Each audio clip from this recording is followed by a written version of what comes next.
Monsieur le Président, nous sommes quasiment à 100%.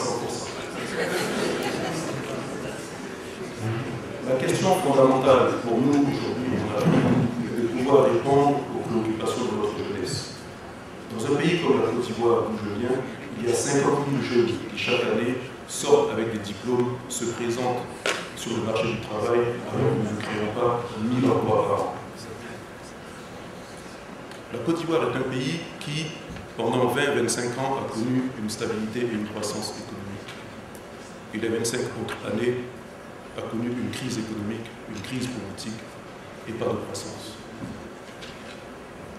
Les questions de gouvernance, on en parle beaucoup, tout le temps. Nous, Africains, on n'aime d'ailleurs pas beaucoup que les Occidentaux viennent nous donner des leçons de gouvernance. Mais le secteur privé africain, dans toutes ses composantes, chambre de commerce, patronat, syndicats, défendent toujours la même chose, un environnement favorable aux affaires, par opposition à un environnement hostile aux affaires. Et nous avons un environnement hostile aux affaires. Nous avons nos dirigeants qui nous parlent toujours de bonne gouvernance. Mais ça reste dans les discours. Sur le terrain, certains de mes prédécesseurs ont parlé d'intégration, des intégrations économiques, que ce soit la CEDEAO, que ce soit l'UEMOA ou aussi la CEMAC. Premier principe, libre circulation des personnes et des biens. Essayez de partir de Lagos à Abidjan en voiture et vous allez voir que si ça existe sur papier, dans la pratique, c'est un calvaire. Nous vivons la chose tous les jours et rien n'est fait.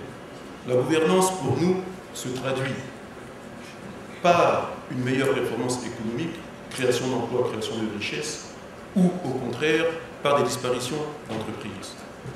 La Côte d'Ivoire, 1960, 180 000 salariés dans le secteur privé moderne. 1970, 300 000. 1980, 450 000. Après 1980, longévité au pouvoir du premier chef d'État, problème de gouvernance accentué. En 1990, alors que nous avions 450 000 salariés dans le secteur privé moderne en 1980, en 1990, ils étaient 400 000. Nous avions perdu en 10 ans 50 000 salariés. L'usine de montage de Renault était partie, l'usine de montage de Panasonic était partie. La deuxième industrie mondiale de transformation d'ananas avait fermé parce qu'elle n'était plus compétitive. Les problèmes de gouvernance se traduisent tout de suite par des problèmes de performance économique. Le secteur privé a en lui la culture de l'évaluation et du résultat. Soit nous performons et nous existons, soit nous ne sommes pas performants et nous fermons. L'environnement économique des affaires en Afrique est difficile. Nous ne demandons rien de plus que ce qui existe ailleurs. Les pays les plus démocratiques, les pays les plus transparents, les pays avec la meilleure gouvernance sont les pays qui ont les meilleures performances. À l'exception peut-être aujourd'hui de Singapour. Vous prenez le classement mondial des économies les plus performantes, les premiers sont les pays les plus démocratiques avec une gouvernance clairement établie.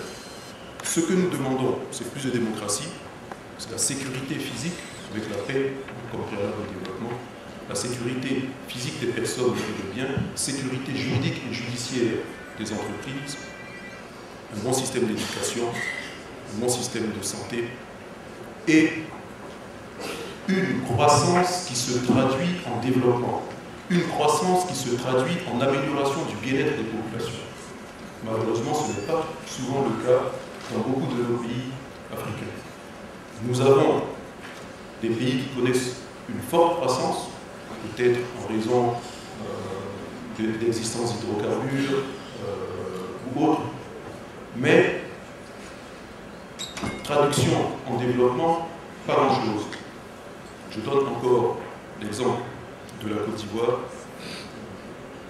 Tout ce que vous voyez aujourd'hui dans une ville comme Abidjan existait déjà en 1985. ce qui a été construit en Côte d'Ivoire en grande infrastructure a été en 25 ans. Il n'y a rien de nouveau depuis, à part des maisons individuelles. Rien de nouveau depuis. L'université qui était construite pour 6 000 étudiants, aujourd'hui, nous avons toujours la même université, sauf qu'il y a 70 000 étudiants. Dans de telles conditions, on compromet le futur. Je vais terminer par un sujet que j'ai à cœur parce que je suis dans l'agro-industrie et qui est une question de gouvernance et une question qui accentue les crises dans nos pays. Il s'agit de l'accès à la terre. La question du foncier rural.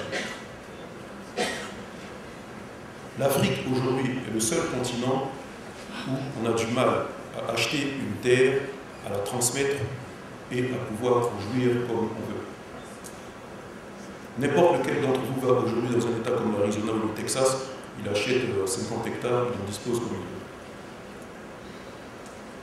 Vous allez arriver dans nos pays africains pour faire une agriculture, et l'agriculture ne pourra jamais être compétitive si nous ne réglons pas cette question de l'accès à la terre. Et pourtant, cette question, depuis le début des indépendances, reste en suspens, et des pays rentrent en guerre à cause de cette question, et personne ne décide de la traiter. Et après, nous appelons l'ONU pour faire une ligne de démarcation, et nous traitons les problèmes au niveau de l'Union africaine sans pour autant régler cette question de l'accès à la terre. L'accès à la terre doit être géré comme les Européens ont su le faire il y a plusieurs siècles de cela, comme les Américains ont su le faire et comme les Asiatiques savent le faire aujourd'hui. C'est la condition sine qua non pour que l'on puisse avoir une agriculture compétitive demain. Quelqu'un qui a un titre foncier sur une plantation peut hypothéquer sa plantation, hypothéquer ses récoltes et rendre son exploitation finançable. Voilà ce que je voulais vous dire. Cette question-là est trop souvent votée en touche, et puisque nous allons rentrer en période de Coupe du Monde, sachez que quand vous votez un problème en touche, le problème revient, vous serez obligé de le rejouer de manière. Merci.